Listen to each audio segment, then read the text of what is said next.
দেখো বন্ধুরা, একটা হোয়াইট জাম দেখাচ্ছি। গাছটা দেখো কত সুন্দর হয়েছে। দেখো গাছটা দেখো, খালি মন ভরে যায়। আরেকটা জিনিস দেখাচ্ছি এখানে। দেখো, টপের মধ্যে তুলসী গাছ হয়েছে। এই গাছগুলা সরাবো না, এখানে থাকবে। দেখো গাছটা মাঝখানে কিন্তু হনুমান ভেঙে দিছিল।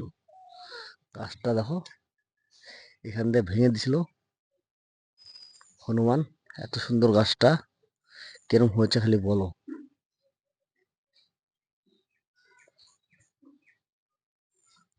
সব গাছের আগা ভেঙে দিই কিন্তু আমি, তার জন্য এত সুন্দর হয়েছে, নাহলে হতো না। না, গাছের সব আগা ভেঙে দিই, তার জন্য এত সুন্দর গাছটা হয়েছে খালি দেখো। সব আগা, যত গাছের আগাগুলো ভেঙে দেবো তোমরা।